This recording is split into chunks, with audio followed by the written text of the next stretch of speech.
হঠাৎই প্ল্যান হলো আজকে পৃথিমণ্ডলের বাড়িতে যাব। আমি আর সোমা মানে আমরা দুই বান্ধবী মিলে। পৃথিমণ্ডল মানে আমাদের পৃথিবনুর বাড়িতে। তো তোমরা তো সবাই ওকে পৃথিমণ্ডল বলেই চেনো। তো দেখো আমরা চলেও এসেছি, আর এখানে এসে দেখি মিষ্টিও রয়েছে এখানে। আর সারা তো পৃথিকে গিয়ে ঘুম থেকে টেনে তুলেছে, পৃথি ঘুমোচ্ছিল। আর এই হলো আমাদের মিষ্টুর মিষ্টি একটা বেবি, ভীষণ কিউট। আর সারা তো ভাইকে পেয়ে বেজায় খুশি, এই দেখো ভাইয়ের পেছনই ছাড়ছে না। আর সারা আবার মিষ্টুকে কয়েকটা হামি দিল, মানে ওদের সঙ্গে এত গল্প করছে, এত গল্প করছে।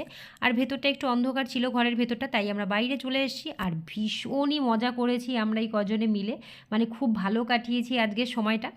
আর সারার কাণ্ডটা জানো তো, কাকিমার সঙ্গে পাশের বাড়িতে ঘুরতে চলে গেছে, সঙ্গে ভাই আছে, যে ভাই থাকলে তো আর কিছুই লাগে না।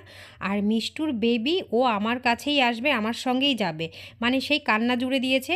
তারপর ওকে নিয়ে আমরা একটু এগিয়েছি, কারণ আমাদের বাড়ি যাওয়ার তো সময় হয়ে গেছে। তো আজকের মতো এখানেই, টাটা।